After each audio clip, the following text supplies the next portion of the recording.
Welcome to another deep dive. This time we're going to be looking at Taiwanese culture, Okay. but not in the way you might think. We're actually going to be using just one man's YouTube channel as our main source. Interesting. So it's like a first-hand perspective. Exactly. It's not some polished travel guide or anything. It's just his raw experiences traveling around the island. So we get to see Taiwan through his eyes. That sounds refreshing. It really is. And you get a sense of his personality, too, which is really fun. I can imagine. What kind of things does he get up to in these videos? Well, there are motorbike trips, Oh, cool. exploring all these hidden spots. Mm. He's really into food, too. Like in one video, he goes on a quest for what he calls the best beef noodle soup. I love a good food adventure. Does he find it? Oh, you'll have to wait and see. But I will say, he's not afraid to share his honest opinions, even if it means calling out a disappointing meal. Haha. That's great. So it's real, unfiltered. Totally. And he even captures a pretty intense earthquake on camera in one video.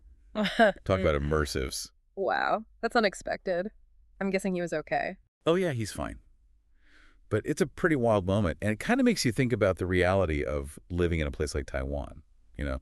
Definitely. It's a side of Taiwan you don't often see in those picture-perfect travel shows. Right. And that's what I like about this channel. It feels authentic, like you're tagging along with him on his journey. Even little details, like the fact that he takes a train to Hualien and then rents a motorbike there instead of just riding the whole way, those things make you stop and think. Yeah. Why do you think he did that?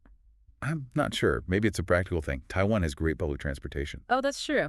It could be about convenience and efficiency. Or maybe it's about experiencing different modes of transportation, immersing himself in the local way of life. What do you think? I think you're onto something. It's like a subtle cultural insight, even in that small detail. Exactly. And that's what I love about this deep dive. It's those little things that start to reveal a bigger picture. I'm excited to see where this goes. Me too. And speaking of journeys, there's one video where he takes his son on a spontaneous motorbike trip. Sounds fun. It was. They just kind of hit the road and see where it takes them. No real plan, just enjoying the moment. That's so cool. That carefree attitude, it's something I envy a bit. Me too. I wonder if that's a reflection of a more relaxed lifestyle in Taiwan, or maybe just their personalities. It could be both. But it definitely makes you think about different approaches to family time and leisure. For sure. And it makes me wonder if that spontaneity is connected to the father's decision to retire early, which he talks about quite a bit in the videos. Early retirement, that's interesting. Yeah, he's very open about the whole process, the highs and lows. Like, he talks about feeling lost at first, missing the structure of his old job. That's relatable. It is. A lot of people probably feel that way when they retire. Absolutely. That's a big life change. But then he starts finding new purpose in things like, well, riding his motorcycle and making these YouTube videos. It's like he's rediscovering himself. That's great. It shows you can find fulfillment outside of traditional work structures, no matter your age. Exactly. Yeah. Okay, but can we talk about the food for a second? Because this guy, he loves his food. Oh, yeah, the food adventures. You mentioned the beef noodle soup. Yes. And there's this one scene where he's trying these rice balls from a street vendor, and he is so disappointed. Really? What's wrong with the rice balls? You can just tell from his expression. They're not good. Yeah. He's like, I was really looking forward to these, and you can just hear the disappointment in his voice. He sounds like a true foodie with strong opinions. He is. And you know what? I love that. It shows how much he appreciates good food, and it gives us a glimpse into the food culture of Taiwan. It's like a window into the local culinary scene through his taste buds. Exactly. Yeah. Now get this. In one video, he and his son are on a trip, and they experience a pretty significant earthquake. Oh, wow. On camera. Yep. It's a little shaky, of course, but you can see how everything starts rattling, and they're both like, whoa, what's going on? I can only imagine. Must have been scary. It was definitely intense. But what's amazing is how calmly he reacts. He's immediately focused on getting himself and his son to safety. That's impressive. You'd think there'd be panic. Right.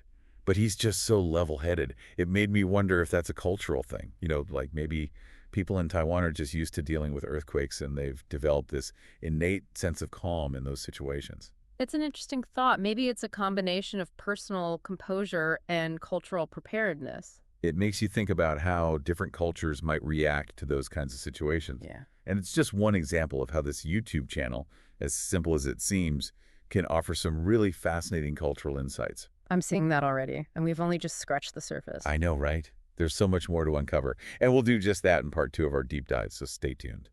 You know what really struck me about those motorbike trips? It's Mhm. like motorcycling is more than just a way to get around in Taiwan. It's like a part of their culture. Yeah, you can definitely sense that. In one of the videos, he talks about why he loves riding so much. It's not just about the practicality, it's the feeling of freedom. Right. Like he's escaping the everyday routine, exploring new places, feeling the wind in his hair. It's almost spiritual in a way. It is. And it makes you wonder, is there a connection between that desire for freedom on the open road and his decision to retire early? Like, is it all part of a bigger shift in his life? I hadn't thought about it like that, but maybe you're right. Maybe it's all tied together, this need to break free and chart his own course. It makes you think, what does freedom even mean? Is it financial independence, personal expression, or something else entirely? That's a good question. And I feel like this YouTube channel gives us a glimpse into how one man is trying to answer that question for himself. And not just for himself. He's sharing it with the world through his videos. Exactly. He's put a lot of effort into them too, Mm. He's experimenting with different camera angles, editing styles, even adding music. You can tell he's really passionate about it. Yeah. It's more than just a hobby. It's like he's found a new outlet for his creativity and energy. Absolutely. And that's something I think a lot of people can relate to, especially those who are retired or looking for new ways to express themselves. Definitely. It's a reminder that we can always discover new passions and find fulfillment outside of work, no matter what stage of life we're in. Speaking of fulfillment, remember those videos where he talks about the challenges of retirement? Like he's really honest about the struggles of adjusting to a new routine, finding a sense of purpose. Those were powerful. It's refreshing to see someone being so open about the not so glamorous parts of retirement. Right. He doesn't sugarcoat it. He talks about feeling lost sometimes, missing the social interaction of his old job, even questioning his identity. And in a way that makes him even more relatable, right? He's not presenting some perfect picture of retirement. He's sharing the real messy human experience. Exactly. And I think that's something a lot of people can appreciate. It normalizes those feelings of uncertainty Mhm. and makes it okay to not have all the answers. It also highlights how important it is to find new ways to connect with others and build a sense of community after retirement. Absolutely. And it's not always about finding something completely new. He talks about reconnecting with his passion for motorcycling. Right. Like that was something he loved when he was younger, and now he's rediscovering it. And it's bringing him so much joy. It's like he's tapping into a part of himself that he maybe had forgotten about. It's a reminder that we don't have to completely reinvent ourselves. Sometimes it's about rekindling those old passions and finding new ways to express them. You can really see a shift in his energy and mood in the later videos. He seems more at peace, more content with his life. It's like he's found his rhythm. He's figured out what works for him and he's embracing this new chapter. And he's doing it on his own terms. That's what I find so inspiring about his story. It's a great example of how we can create our own definitions of success and happiness, regardless of societal expectations. Couldn't have said it better myself. But we haven't even touched on his relationship with his son, which is another highlight of these videos. Oh, yeah, they have a great dynamic. You can tell they're really close. It's heartwarming to see how much they enjoy spending time together, exploring Taiwan, sharing meals. And it adds another dimension to his story, right? It's not just about individual self-discovery. It's also about family, connection, and the bonds that tie us together. Exactly. And their relationship evolves throughout the videos, too. At first, the son seems a bit shy, maybe even a little hesitant to join his dad on these adventures. But as they spend more time together, you see him opening up, becoming more confident, more engaged. Like he's finding his own sense of adventure, inspired by his father. It's a beautiful reminder of how much we can learn from each other, especially across generations. There's this one scene that really stuck with me.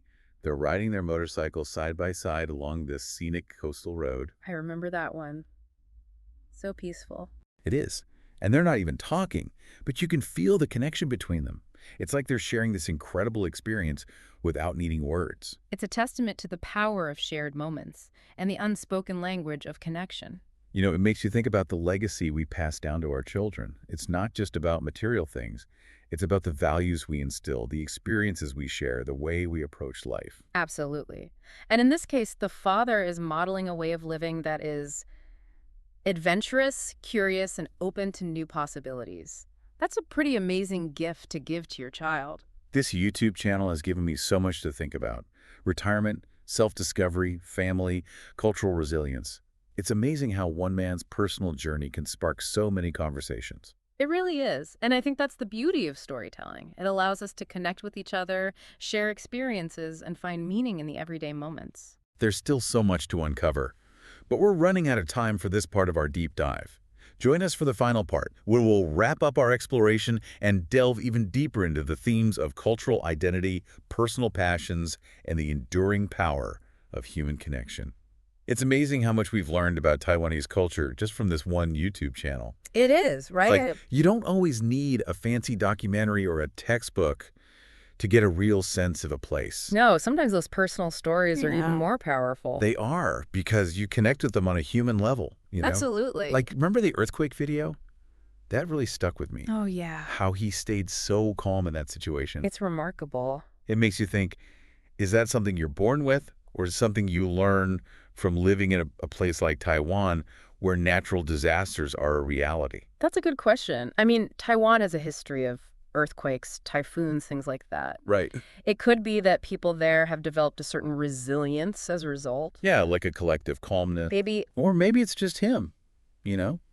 Maybe he's just a really calm guy. Could be both, right. Maybe. A combination of personality and cultural influence. I like that. It makes me think about all the different ways we respond to challenges in life, how our backgrounds and experiences shape those responses. And he wasn't just resilient in the face of that earthquake. He also talked very openly about the challenges of early retirement. Oh yeah, he didn't shy away from those struggles at all. No. Feeling lost, uncertain about his purpose. Those are feelings a lot of people can relate to, I think, regardless of where they live. Absolutely. It's like a universal part of the human experience, figuring out who you are when work is no longer your main focus. And he found his way, He didn't just stay stuck in that rut. He did. He embraced those new passions, like making the videos. Yeah, the motorcycling. Yeah. It's inspiring to see how he turned those challenges into opportunities for growth. And speaking of motorcycling, didn't you mention he rediscovered that passion? Oh yeah, he talked about how he got his license again after years of not riding. It's almost like he was reconnecting with a younger version of himself. It's like that spark was always there. Mm. It just needed to be rekindled. And it led him on all these incredible adventures. Those mountain roads he was riding on, they were insane. He made it look so effortless. I know, right? But you could tell it takes skill, experience. He was totally in his element. That's what passion looks like, I think. Yeah. When you find something that truly lights you up. You can see it in his face, the way he talks about it. It's contagious. It is. And, it makes you think about your own life. What are those things that make you feel truly alive? What are you passionate about? Exactly. And are you pursuing those passions? It's a good question for all of us to ask ourselves, I think. I think so too. And as we wrap up this deep dive, that's what I'm taking away from this YouTube channel. Let's bet. The importance of following your passions, no matter what those passions might be. Whether it's motorcycling, making videos. Or something completely different. Exactly. It's about finding those things that give you joy, that challenge you, that make you feel alive. And it's never too late to start, right? Never too late. This guy, he embraced a whole new chapter of his life after retirement. He did. He reinvented himself. And he seems happier than ever. Absolutely. It's a reminder that life is full of possibilities, no matter what stage you're at. So if there's something you've always wanted to do, some dream you've been putting off, now is the time. go for it. Don't wait. That's the message I'm taking away from this deep dive. It's a good one. And that's it for this episode of The Deep Dive. Thanks for joining us. Until next time.